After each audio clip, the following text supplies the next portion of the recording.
Gracia sublime, perfecto es tu amor. Tomaste mi lugar, cargaste tú mi cruz. Tu vida diste ahí y ahora libre soy. Oh, Jesús, te adoro por lo que hiciste en mí.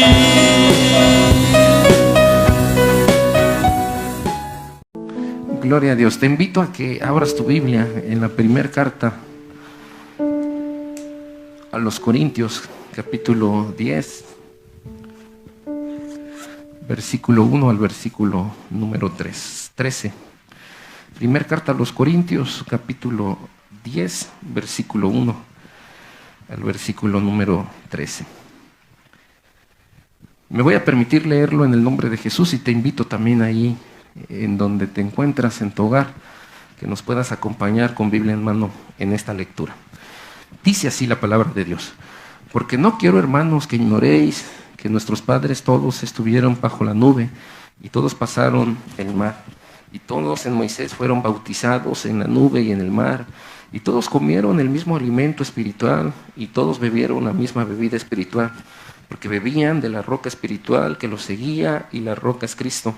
Pero de los más de ellos no se agradó Dios, por lo cual quedaron postrados en el desierto.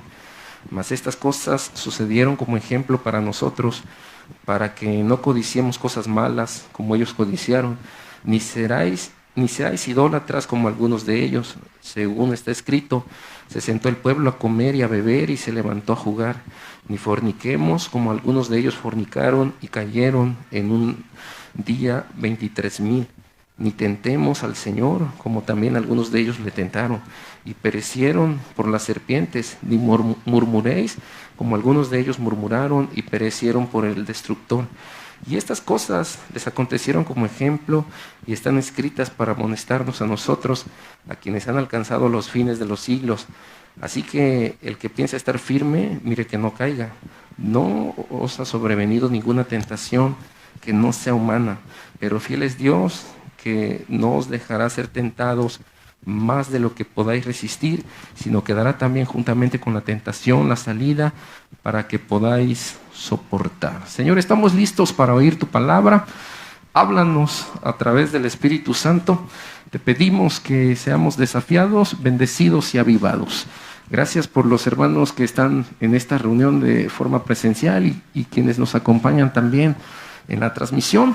Bendícenos en el poderoso nombre de Jesús. Amén.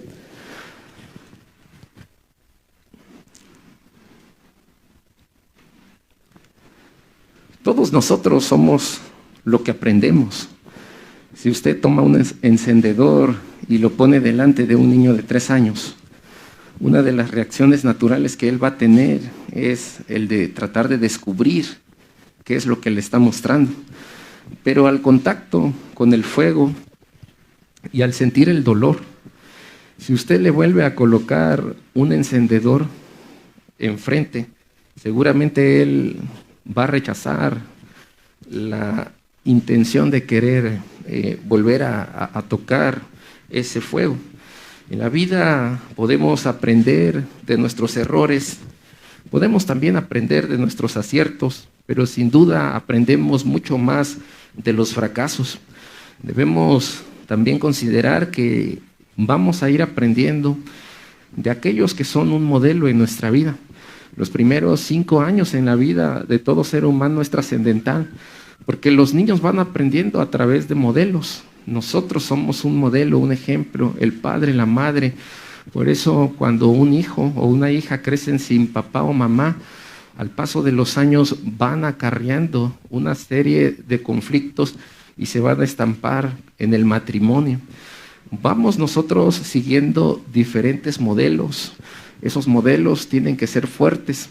Por eso hoy más que nunca, en donde la familia está bajo ataque, necesitamos tener modelos sólidos, contundentes, claros, y sobre todo modelos que sean bíblicos para que nuestros hijos y nuestras hijas puedan seguir ese ejemplo. Debemos decir también que nadie experimenta en cabeza ajena. Y esto es triste y es un dicho que se ha popularizado. Todos tenemos que aprender a través de nuestros propios errores o en carne propia. Hay personas que incluso tropiezan 1, 2, 3 y muchas veces con la misma piedra y no se han podido levantar del error o de las consecuencias que éste les ha traído. Reitero esa tristeza porque no podemos nosotros cambiar muchas de las consecuencias que hasta hoy estamos arrastrando. Algunos en verdad se esfuerzan por cambiar, por querer hacer mejor las cosas, pero sencillamente ellos concluyen en que no pueden. No podemos limitar el poder de Dios porque en Dios sí podemos nosotros cambiar.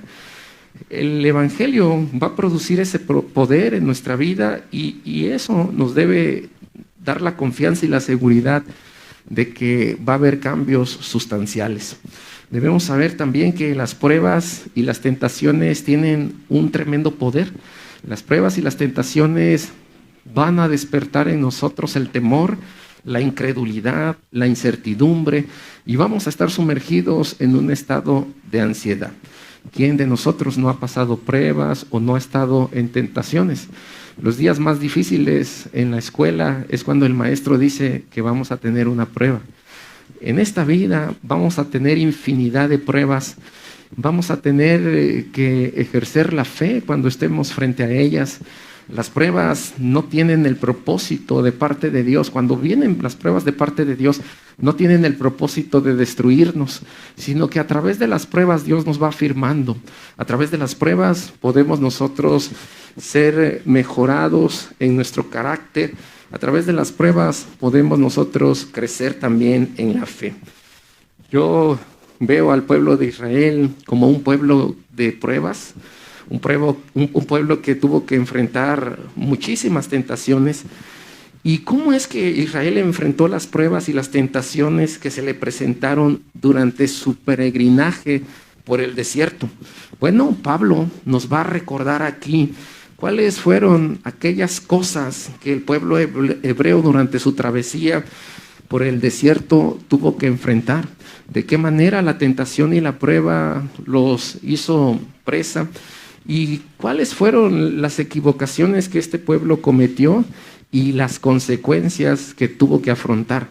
En este pasaje del capítulo 10 de la primera carta a los Corintios se nos da una severa advertencia de cómo tenemos que enfrentar las pruebas, porque las pruebas van a venir, quieras tú o no quieras, vas a ser probado y vas a ser tentado también. Cabe decir que Santiago nos dice que Dios no va a tentar a nadie con el mal, sino que derivado de nuestros propios deseos o del pecado que mora en nuestros miembros, eso va a producir que seamos conducidos hacia la tentación.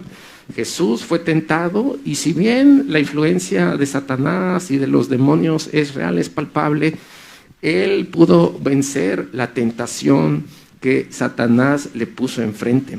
Lo primero que quiero considerar está en el verso 10 y hasta el verso 1, hasta el versículo número 5, y es la bendición que el pueblo de Israel tuvo de parte de Dios. Ellos pudieron sentir el cuidado y fueron liberados de esa tremenda opresión egipcia. Dios les había dado una promesa que iban a ir hacia el Canaán, la tierra donde fluye la leche y miel. Dios no falló en el cuidado para con ellos.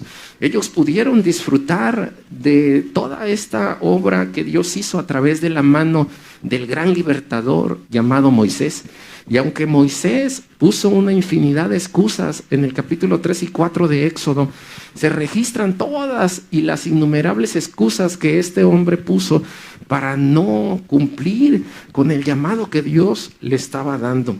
Así que Dios le dijo que él iba a ser la persona clave y que Él lo iba a levantar para llevar y comunicar un mensaje con aquel que estaba provocándole tanto dolor al pueblo israelita. Dios entonces mandó plagas, y estas plagas fueron cada una de ellas cumpliendo el propósito que Dios ya tenía, que era darle la libertad a su pueblo. Dios los cuidó al sacarlos de ahí y los llevó por el desierto. Es interesante notar la historia porque ellos pudieron ir por un camino más corto hacia el Canaán, hacia el lugar en donde Dios los quería llevar.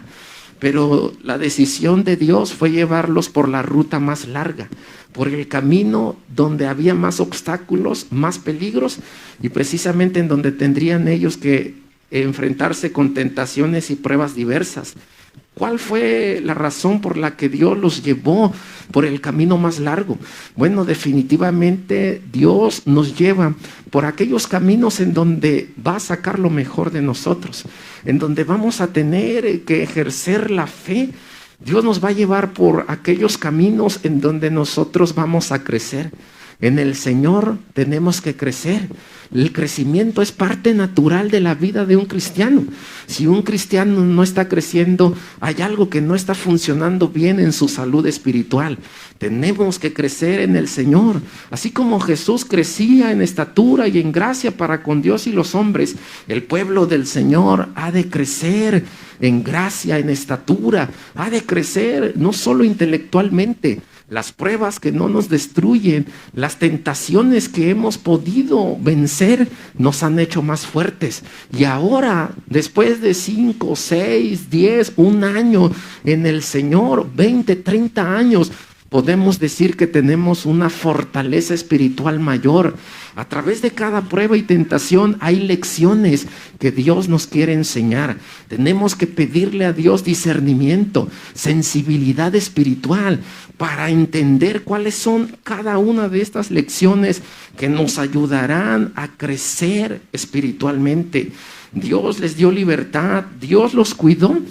Y podemos decir que esta libertad es el símbolo de la salvación que ellos experimentaron.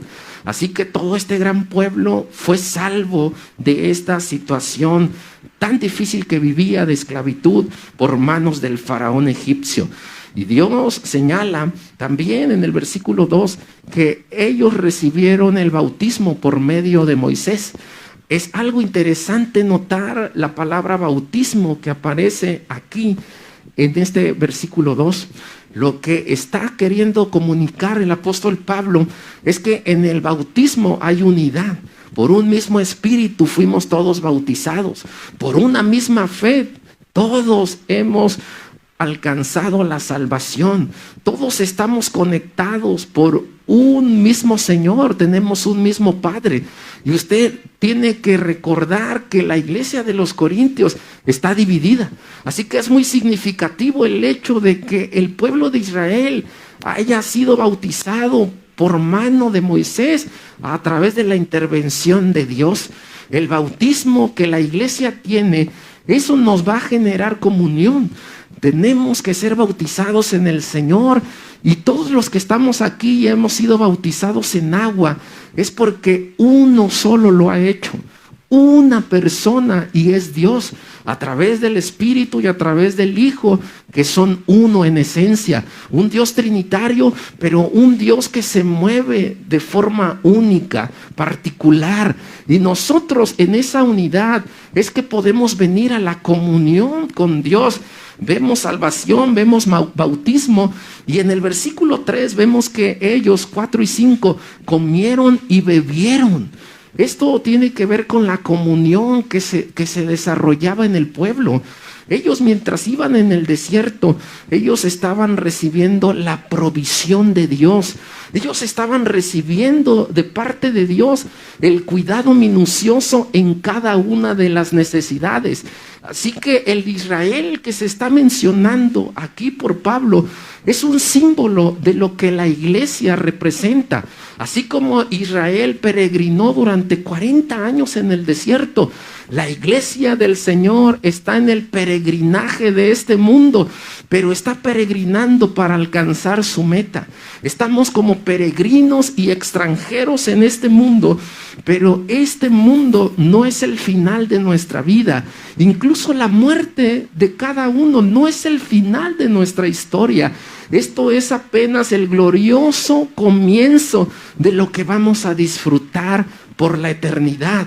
Estamos en este peregrinaje y mientras vamos por este peregrinaje vamos a ser probados y vamos a recibir tentaciones también. Pero así como Dios cuidó y le provió al pueblo israelita, ese mismo Dios está al cuidado de su iglesia y también ese mismo Dios nos está dando la provisión que necesitamos en cada aspecto de nuestra vida. Pues Dios no se desatiende de las necesidades físicas que tenemos. Bendito sea su nombre. Dios no se desatiende de nuestra necesidad espiritual. A Él sea toda la gloria. Dios no se desatiende del cuidado emocional hacia los suyos. Bendito el que vive por todos los siglos. Dios tiene cuidado particular de cada uno de ustedes y de mí y de mi familia también. Oiga, eso debe despertar alegría en nosotros, alabanza, adoración. El pueblo entonces está saliendo por este camino largo y esta es la bendición que ellos reciben física, la bendición espiritual, la bendición de la comunión, de la salvación que viene de parte de la mano de Dios. En el versículo 6 podemos leer lo siguiente: mas estas cosas sucedieron como ejemplos para nosotros, para que no codiciemos cosas malas como ellos codiciaron. La vida de Cristo es un ejemplo que nosotros podemos seguir. El capítulo 8 nos está planteando una pregunta. La iglesia y los hermanos de los Corintios le han preguntado a través de una carta a Pablo si ellos podían participar de la comida que era presentada a los ídolos. Así que en el capítulo 8 Pablo presenta la vida de Jesús como un modelo para que ellos puedan darse cuenta de cuál es el ejemplo que Jesús nos ha dejado. En el capítulo 9, Pablo, este es un tema que comienza en el capítulo 8 acerca de la idolatría y de los alimentos presentados a los ídolos. Y en el 9 él se presenta como un ejemplo para la iglesia de Jesús y que ese ejemplo tiene que inspirar a los corintios y que el ejemplo de Pablo tiene que influenciar a todas las nuevas generaciones de creyentes en los días de los corintios. Pero ahora en el capítulo 10 es esa conclusión de la pregunta que se planteó en el capítulo 8 y Pablo va a dar una serie de advertencias a través del ejemplo del pueblo de Israel de cómo se tiene que enfrentar el tema de la idolatría. La idolatría, dicho de paso, no es solo la adoración a ciertas figuras que son de madera, de barro. La idolatría es todo aquello que ocupa el primer lugar en nuestro corazón. En la iglesia, en el pueblo del Señor Jesús, puede también haber idolatría. Los hijos, el trabajo, el dinero, nuestros bienes materiales, la educación, todas estas cosas pueden representar una idolatría. El deporte incluso y muchas otras prácticas pueden ocupar el primer lugar en nuestro corazón. Pero Pablo toma entonces como ejemplo al pueblo de Israel y dice que todas estas cosas han acontecido para que tengamos un ejemplo y no sucumbamos ante las tentaciones y las pruebas de esta vida. La historia del pueblo de Israel es trágica. No sé a cuántos de ustedes al leer un libro, una novela, al ir al cine y mirar una película o desde su casa ver alguna serie o algún programa, alguna historia, les gustan los finales felices. Yo soy un romántico de eso, porque me gustan los finales felices de todas las obras literarias o películas o incluso obras de teatro. Me gustan que las cosas puedan terminar bien, pero en el caso del pueblo de Israel, las cosas no terminaron bien. El pueblo terminó sepultado. Toda una generación, esta generación que se había levantado y que Dios los había sacado y los había librado de toda esta terrible situación, ellos quedaron muertos y enterrados en el desierto. Ellos no pudieron salir avantes, no pudieron vencer los obstáculos, ni pudieron tampoco decirle no a las tentaciones. Ellos no pudieron vencer. Pero quiero decirles que Dios estuvo ahí alentándoles y ayudándoles para que pudieran salir adelante. Dios es un Dios perfecto en todos sus caminos.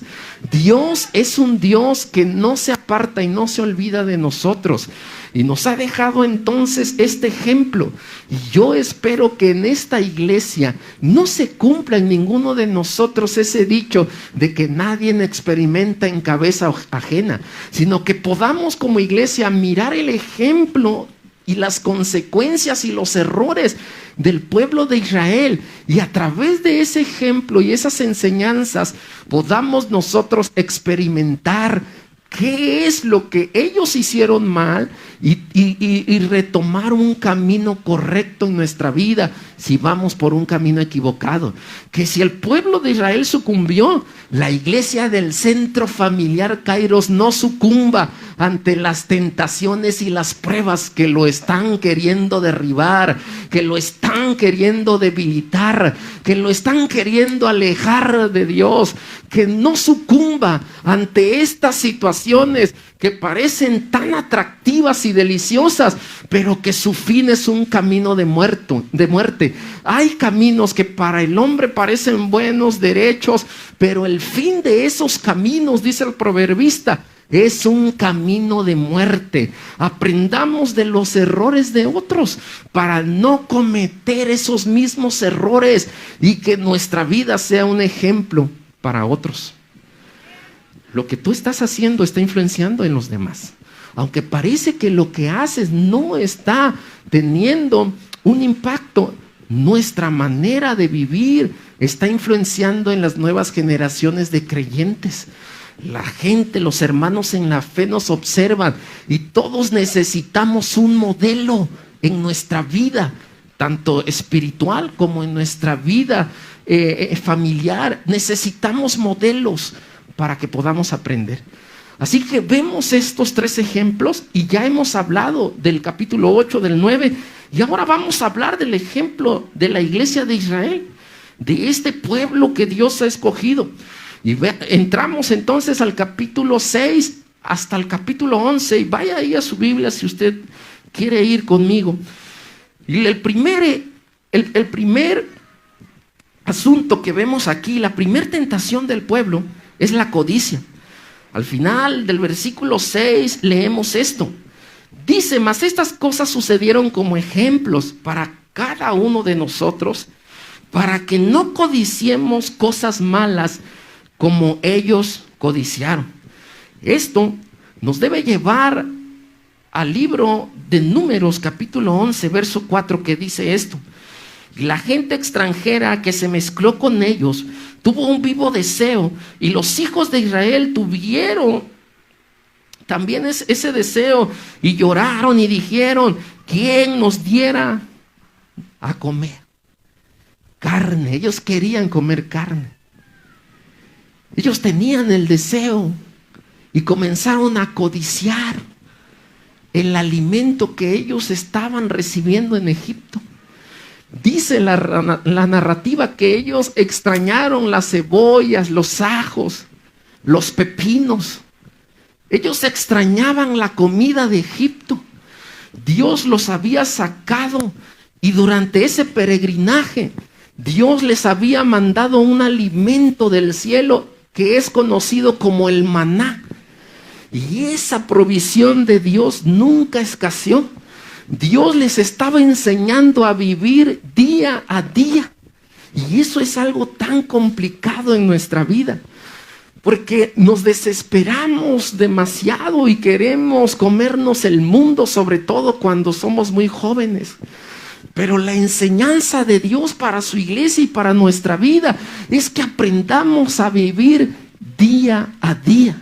Por mucho que deseemos cambiar algo, por mucho que nos preocupemos por algo, la preocupación y las buenas intenciones no van a poder resolver los problemas del mañana. Por mucho que nos afanemos en hacer tantas cosas para cambiar nuestra situación, hay momentos en los que tenemos que aprender, hermanos, que no podemos cambiar nada si no interviene el Señor. Porque hay cosas que son imposibles para el hombre, pero para el Dios al que le hemos depositado nuestra confianza y nuestra vida, para Él todas las cosas son posibles. Usted ha confiado y confía tanto en Dios que cada mañana y cada noche que va a dormir le dice al Señor: te pongo la vida de mis hijos en tus manos, para que yo le preste a mi hijo a alguien, para que usted le preste a su hijo a alguien. Tiene que ser una persona de muchísima confianza. Para que usted le diga a alguien: llévate a mi hijo y cuídalo algunas horas o algunas semanas o días, es porque usted tiene demasiada confianza en esa persona. Bendito el nombre de Dios, porque cada día de nuestra vida ponemos a nuestros hijos en las manos de aquel en el que hemos aprendido a confiar, y su nombre es Dios. Así que miren, ellos comenzaron a codiciar el alimento. Se hartaron, se enfadaron. Ya no querían más maná y ahora querían carne. Así que Dios levanta a través de una obra maravillosa ahí una especie de remolino y les lleva algunas aves para que ellos puedan comer carne. Y es sumamente interesante el texto, porque comieron demasiada carne que hasta sentían asco y vomitaban, y Dios les dijo: quieren carne, ahora van a estar comiendo carne. Esa codicia es sumamente peligrosa. La codicia es una de las características que nos pueden mostrar que puede en nuestra vida estar presente el síndrome de Satanás. El orgullo, la codicia, la envidia, los celos son focos de alarma y de advertencia. Y el pueblo de Dios comenzó a codiciar. El pueblo de Israel comenzó a desear tener un alimento, carne. Y es lo mismo que los corintios están queriendo hacer. Están queriendo satisfacer un deseo personal. Quieren ellos comer carne sacrificada a los ídolos. Y esta es la advertencia de Pablo hacia la iglesia de los corintios, que deben de recordar el ejemplo de estos hombres, quienes al codiciar la carne tuvieron que enfrentar consecuencias terribles. Número 2, el segundo ejemplo lo encontramos en el versículo número 7. Ni seáis idólatras como algunos de ellos, según está escrito. Se sentó el pueblo a comer y a beber y se levantó a jugar. Éxodo capítulo 30, versículo número 6, nos habla acerca de esta historia que Pablo está compartiendo y este ejemplo que le está dando a los corintios. Éxodo capítulo 32, verso 6 dice: y al día siguiente madrugaron y ofrecieron holocaustos y presentaron ofrendas de paz. Y se sentó el pueblo a comer y a beber, y se levantó gran regocijo. Dios le estaba entregando a Moisés las tablas de la ley. Él estaba teniendo un encuentro sublime con su Dios. Y entre tanto el pueblo estaba desesperado. El pueblo quería saber en dónde estaba Moisés. Y la desesperación fue tal que le dijeron a Aarón que les formara un Dios. Y así que todos comenzaron a aportar del oro que trajeron de Egipto. y aventaron ese oro al fuego y salió un becerro de oro. Moisés se había tardado ya, y como ellos tenían el deseo y la intención de que Moisés llegara, decidieron hacer esta solicitud con Aarón.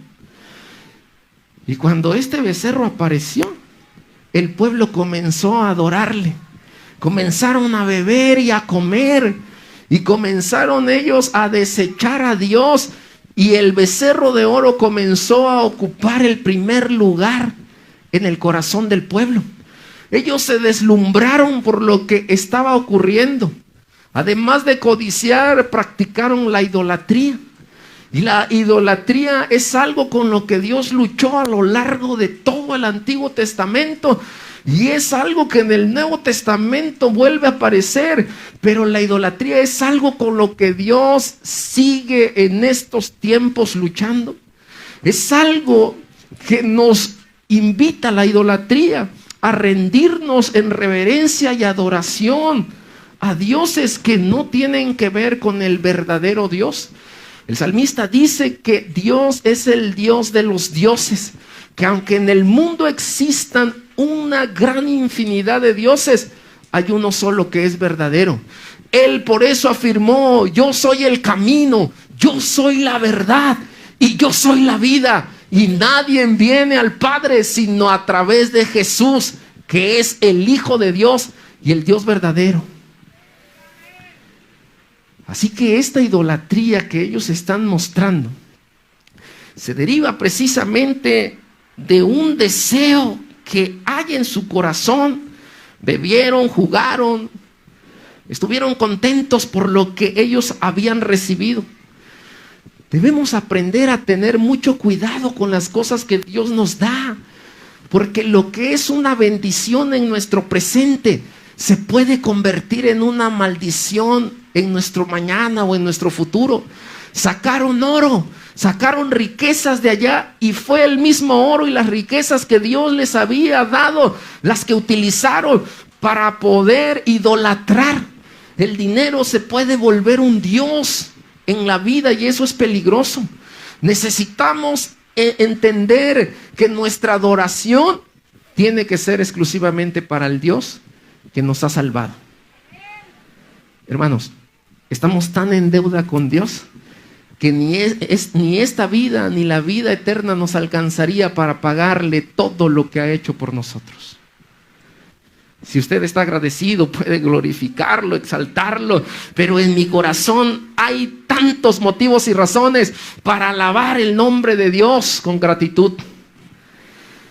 Aleluya. Y luego dice, fíjese, sigue diciendo el texto. Sigamos la narrativa en el verso 8. Ni forniquéis como algunos de ellos fornicaron y cayeron en un día. 23,000 hombres murieron. Regresemos al libro de Números, capítulo 25.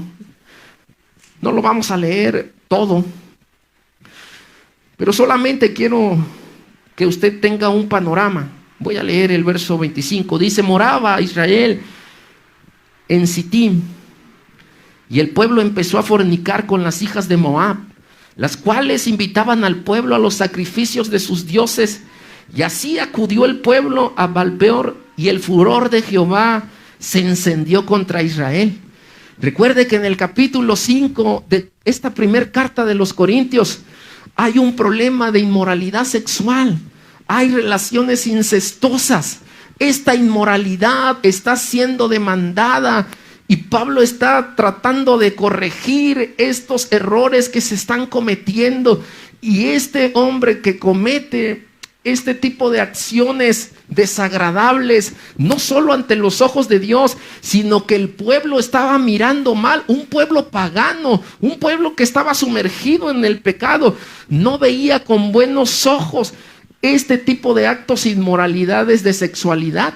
Y Pablo entonces está muy aturdido porque el pueblo está dejando pasar por alto estas cosas y no está haciendo nada al respecto. Para Pablo no es muy bueno ni correcto que la iglesia esté tolerando este tipo de pecado. La fornicación es entonces un problema en la vida de aquellos que la están practicando. Jesús nos advirtió con mucha fuerza que debemos tener cuidado, porque el adulterio y la fornicación y estos actos inmorales no solo se dan cuando se ejecutan, sino que en la mente podemos nosotros llegar a cometer algún tipo de inmoralidad. Si alguien, dijo Jesús, ve a una mujer y la codicia, ya cometió un acto de impureza. Por tal razón, nosotros debemos de decirle al Señor que nos ayude a mantenernos limpios, y que si hemos fallado delante de Él, podamos elevar una oración como David lo hizo cuando pecó con Betsabé: purifícame, lávame con hisopo, en tu sangre, Señor, lávame, lávame y lávame más, porque la sangre de Cristo tiene el poder de limpiarnos, de purificarnos de toda maldad y de presentarnos limpios delante del Señor. Somos limpios, hermanos en Él. Así que hay fornicación. Los hijos de Dios, el pueblo de Israel, ve a las moabitas, a un pueblo pagano, las ve, las toma como mujeres, tienen actos sexuales con ellas, y el corazón de las mujeres comenzó a hacer estragos en la mente y en el corazón de los israelitas, y ellos fueron arrastrados otra vez hacia la idolatría por causa de esa relación sexual impura que estaban manteniendo. Ellos se alejaron de los principios y preceptos que habían aprendido. Nuestra vida va a funcionar con principios. Nosotros tenemos que tomar decisiones a diario a través de principios. Y estos principios los vamos a sacar de la palabra de Dios. El pueblo se equivocó. Estos hombres pues cayeron en la fornicación. Seguimos la lectura en el versículo número 9. Ni tentemos al Señor, como también algunos de ellos le tentaron y perecieron por la serpiente. Ahí mismo en Números capítulo 21, vamos a leer el verso 5 y 6. Y dice así: y habló el pueblo contra Dios y contra Moisés: ¿por qué nos hiciste subir de Egipto para que muramos en este desierto? Pues no hay pan ni agua, y nuestra alma tiene fastidio de este pan tan liviano. Y Jehová envió entre el pueblo serpientes ardientes que mordían al pueblo, y murió mucho pueblo de Israel. La cifra de la mortandad es muy elevada, arriba de los miles, de los 10,000 muertos por causa de lo que expresaron delante de Dios. Si nota usted, es una acusación falsa. Ellos están diciendo que han ido hacia aquel lugar para que mueran, porque no han sido provistos de lo necesario, que no habían recibido el alimento ni el agua. Cuando al inicio de lo que Pablo nos está diciendo es que Dios los había bendecido con agua, los había bendecido con alimento, pero estos hombres de Israel estaban diciendo lo contrario. Estaban diciendo que Dios no les había dado el sustento necesario. Y lo interesante también es que están fastidiados, están hartos, no quieren seguir comiendo lo mismo. Se están desesperando por lo que están pasando. La desesperación es muy peligrosa en nuestra vida. En medio de las pruebas y de las tentaciones, necesitamos clamarle al Espíritu Santo para que nos dé paciencia. Tenemos que pedirle a Él que nos haga hombres y mujeres pacientes. En el pasado, yo comencé a orar a Dios y a decirle: Señor, hazme paciente. Y comencé a pedirle a Dios mucha paciencia. Y le decía: dame paciencia, dame paciencia. Y me permitía enfrentar alguna prueba. Y yo seguía orando y le decía: dame paciencia. Y me mandó otra prueba. Y yo le decía: dame paciencia. Y me mandó otra prueba. Y le dije: Señor, dame paciencia. Y me mandó otra prueba. Y yo dije, Señor, yo te estoy pidiendo paciencia y no te estoy pidiendo pruebas. Así que yo entendí de parte de Dios que cada una de estas pruebas me estaban ayudando a obtener lo que tanto yo estaba pidiéndole mediante mi oración. A través de las pruebas Dios me estaba dando la paciencia que yo necesitaba. A través de la paciencia el Espíritu Santo estaba trabajando para que la paciencia se desarrollara en mí, pues la paciencia es parte del fruto del Espíritu y solo el Espíritu lo puede dar en nuestra vida. Así que cada prueba nos va a ayudar a ser más pacientes. Y le dije, dame paciencia, Señor, y me mandó a mi hijo. Y los que tenemos hijos sabemos qué es la vergüenza. Los que tenemos hijos sabemos que en algún momento los hijos van a hacer algo y tenemos que aprender a tener paciencia. El pueblo estaba fastidiado. El pueblo estaba tan harto, tan enfadado, que comenzó a recriminar a Dios y al propio líder que era Moisés. El pueblo comenzó a decirle tantas cosas a Dios que todo esto que ellos estaban diciendo llegó al punto en donde Dios fue tentado por ellos. Cuando Dios permite pruebas en nuestra vida, escúchame bien esto, no son para destrucción de tu vida. Cuando vienen crisis difíciles en tu entorno, no son situaciones que van a destruirte. Las pruebas que Dios permite en nuestra vida no son para destrucción, son para alabanza y gloria de su nombre. Las pruebas que llegan y las tentaciones son para que nos levantemos en nuestra fe, para que levantemos el vuelo en el nombre del Señor. Las pruebas y las tentaciones no son para que Dios nos destruya y nos entierre en el desierto. Es para que podamos volver a Él y reflexionemos. Es para que nos levantemos en el nombre de Jesús.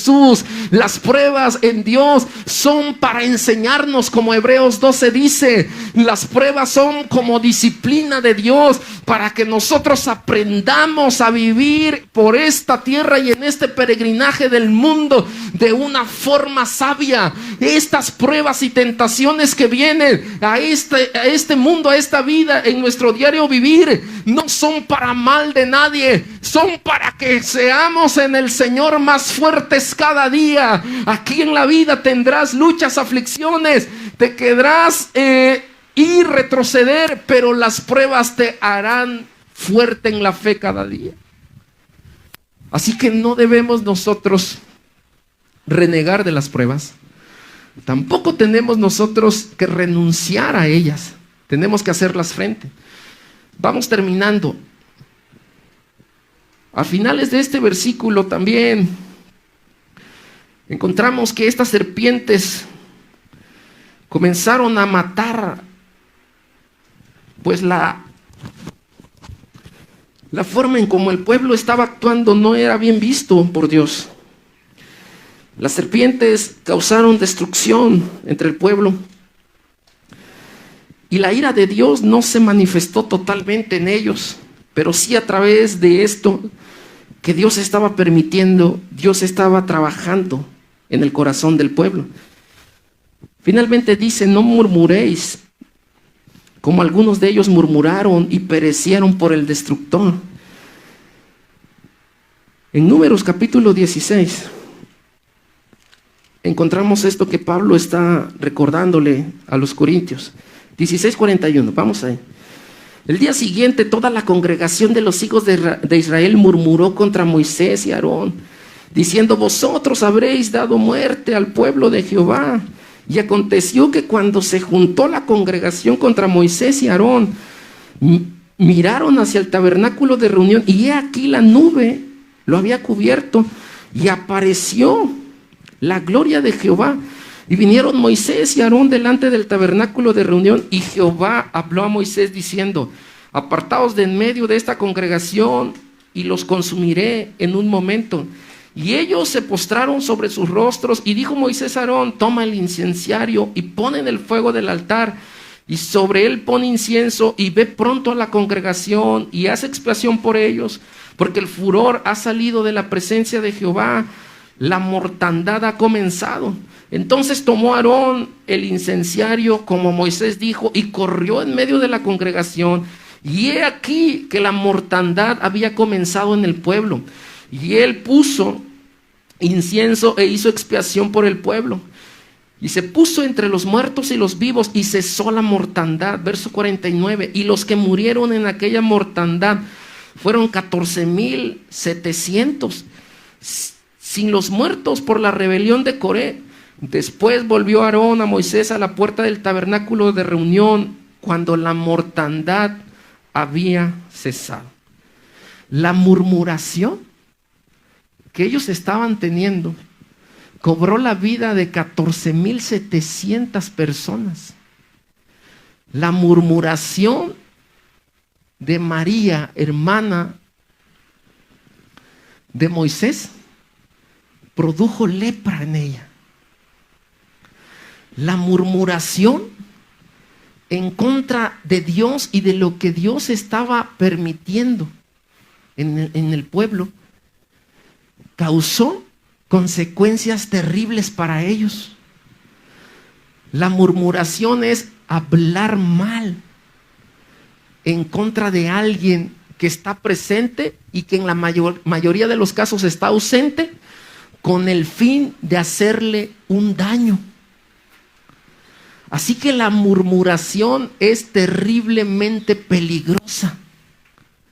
La murmuración que este pueblo de Israel estaba haciendo era como una trompeta. Y Dios escuchó esa terrible murmuración que salía de entre el pueblo. Murmuraron en contra de Aarón, de Moisés, del mismo Dios. Y para detener lo que Dios estaba haciendo, ellos presentaron adoración, incienso, delante de su presencia.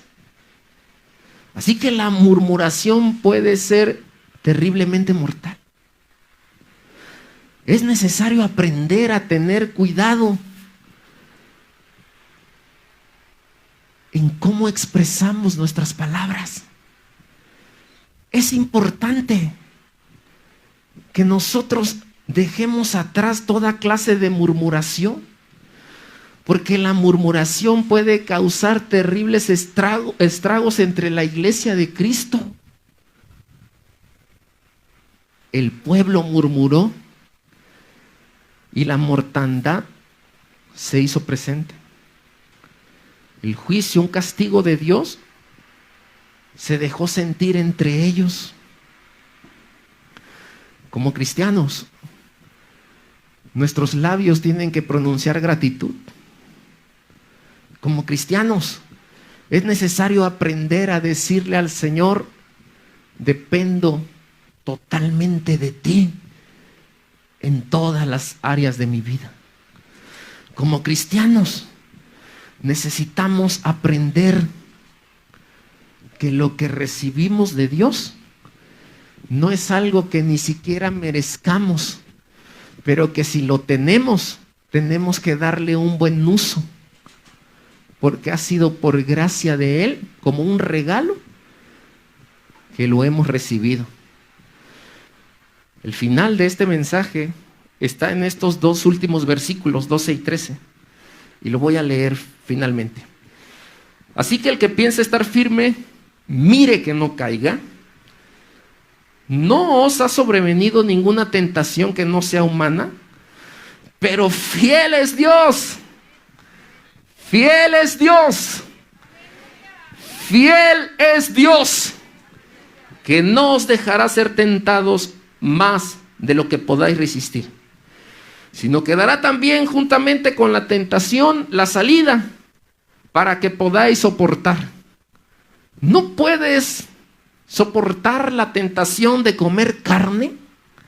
Esa carne que es dedicada a los ídolos. ¿No te puedes alejar de ese rico bistec suculento que está frente a ti?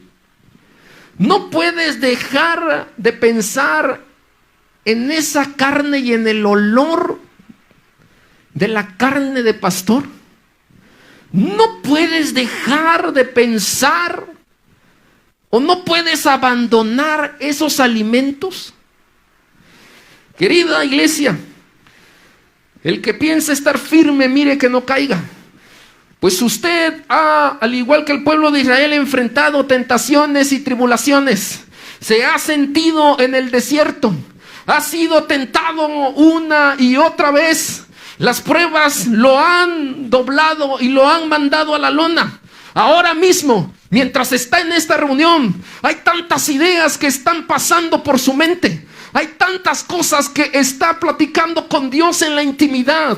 Ahora, mientras está aquí físicamente, su mente se traslada a los problemas que tiene usted frente a frente, día a día. En medio de estos tiempos difíciles, hay tantas preguntas. Cuando alguien muere frente al ataúd de un ser amado, lo primero que preguntamos es: ¿por qué él y no aquel? ¿Por qué él, que se ha esforzado en hacer las cosas bien? ¿Por qué él, que es un hijo tuyo, y no aquellos que están haciendo lo malo, que están provocando violencia, muerte y terror en el entorno? El que está firme, mire, asegúrese de que no vaya a caer. El que está firme en el Señor tiene que permanecer firme. Las pruebas no lo tienen que derribar. Las pruebas no lo tienen a usted que colocar en una lona con un letrero que diga: derrotado absolutamente y para siempre. No, las pruebas nos van a dar firmeza en el Señor. Nos vamos a levantar. Si la prueba viene a nuestra vida, en el Señor nos podemos levantar cada mañana con la seguridad de que Él nos va a sacar adelante. No sé cuál sea tu problema, no sé cuál sea la congoja de tu vida, no sé lo que tú estás pasando, pero lo que te vengo a comunicar es que Dios es fiel y no permitirá que llegue una prueba más allá de nuestras propias fuerzas, y juntamente con la prueba y la tentación nos dará el camino, la puerta de salida. Juntamente con la prueba y lo que venga en nuestra vida, el Señor nos habrá de guiar, no solo a nosotros como Iglesia Kairos, a cada uno de sus hijos les dará la salida, les abrirá las puertas. Si el diablo cierra puertas, Dios abrirá las puertas necesarias para que podamos salir, para que podamos vencer, para que podamos saltar cualquier obstáculo de nuestra vida. Dios no nos dejará solos, pues Dios es fiel a nosotros. Dios es fiel a su palabra. Dios es fiel en medio de las pruebas y las tentaciones que nos sobrevengan. No sé lo que tú estés pasando ahora mismo, pero mantente firme. Mira que no caigas. Mantente firme en la fe. Sigue ejercitándote en el Señor. Sigue confiando en las promesas del Señor. Sigue creyendo en lo que Dios puede hacer en tu vida, en tu familia, en tu casa, en la iglesia, que es tu casa espiritual. Mantente firme en aquel que no falla. 3 cosas interesantes en el texto. Dice: Dios no nos dejará solos. Resiste para que podáis resistir y para que podáis soportar. Resistir y soportar son claves en medio de las pruebas y de las tentaciones. Resiste, no abandones, resiste. Solo Dios sabe cuántas lágrimas has tenido que soltar a lo largo de esta semana. Solo Dios sabe por qué situación te encuentras. Solo Dios sabe si tú quieres salir corriendo. Solo Dios sabe qué es lo que te está acongojando ahora mismo. Solo Dios sabe lo que hay en tu corazón y lo que te está pesando demasiado. Solo Dios sabe el pecado que estás escondiendo. Solo Dios sabe las noches y los días tan difíciles que has tenido que enfrentar. Solo Dios sabe la angustia que has tenido por tu familia. Solo Dios sabe las cosas que has querido abandonar y que te ha costado trabajo y sientes que te mueres. Solo Dios sabe lo que tu corazón ha sido lastimado. Solo Dios conoce con exactitud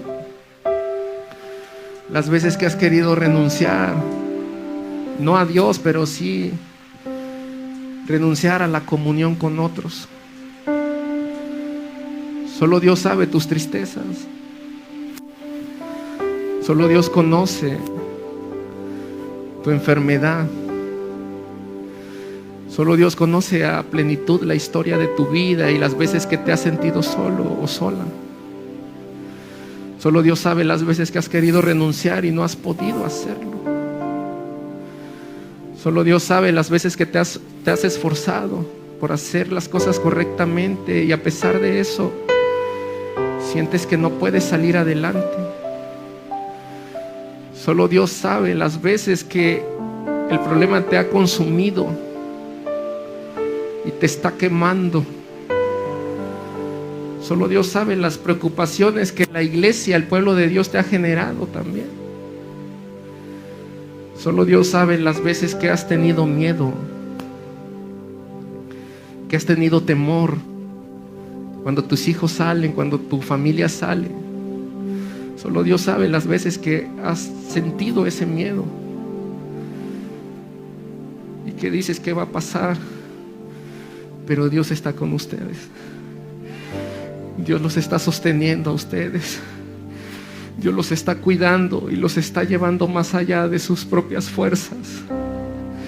Es Él y ha sido Él y siempre será Él. Él en nosotros y entre tanto estamos firmes, dependiendo y esperando en sus promesas y siendo tentados, pero siendo fortalecidos y afirmados en aquel que todo lo puede. En Él podemos estar seguros, iglesia. En Él podemos alcanzar victoria y salir adelante de nuestros problemas. En Él y solo en Él podemos alcanzar lo inalcanzable. Así que yo te invito a que antes de que oremos, adoremos un momento. Para que podáis resistir, resiste, hermano, hermana, familia. Soporta un momento. No caigas. Que aquel que te habla es Dios. Que aquel que te habla es el Espíritu. Cierra tus ojos y adoremos un momento. Vamos, adoremos juntos. Soporta y resiste. No sucumba tu corazón ante las advertencias para hacer frente a las pruebas. No sucumba tu corazón a la murmuración. No sucumba tu corazón a lo que Israel sucumbió, al pensar que Dios no nos va a ayudar, no nos va a sacar o no nos va a librar de estas condiciones. Ponte en pie un momento, vamos. Ponte en pie un momento. Gracias sublime, perfecto es tu amor. Tomaste mi lugar, cargaste tú mi cruz. Tu vida dice ahí, y ahora libre soy. Jesús, te adoro por lo que hiciste en mí.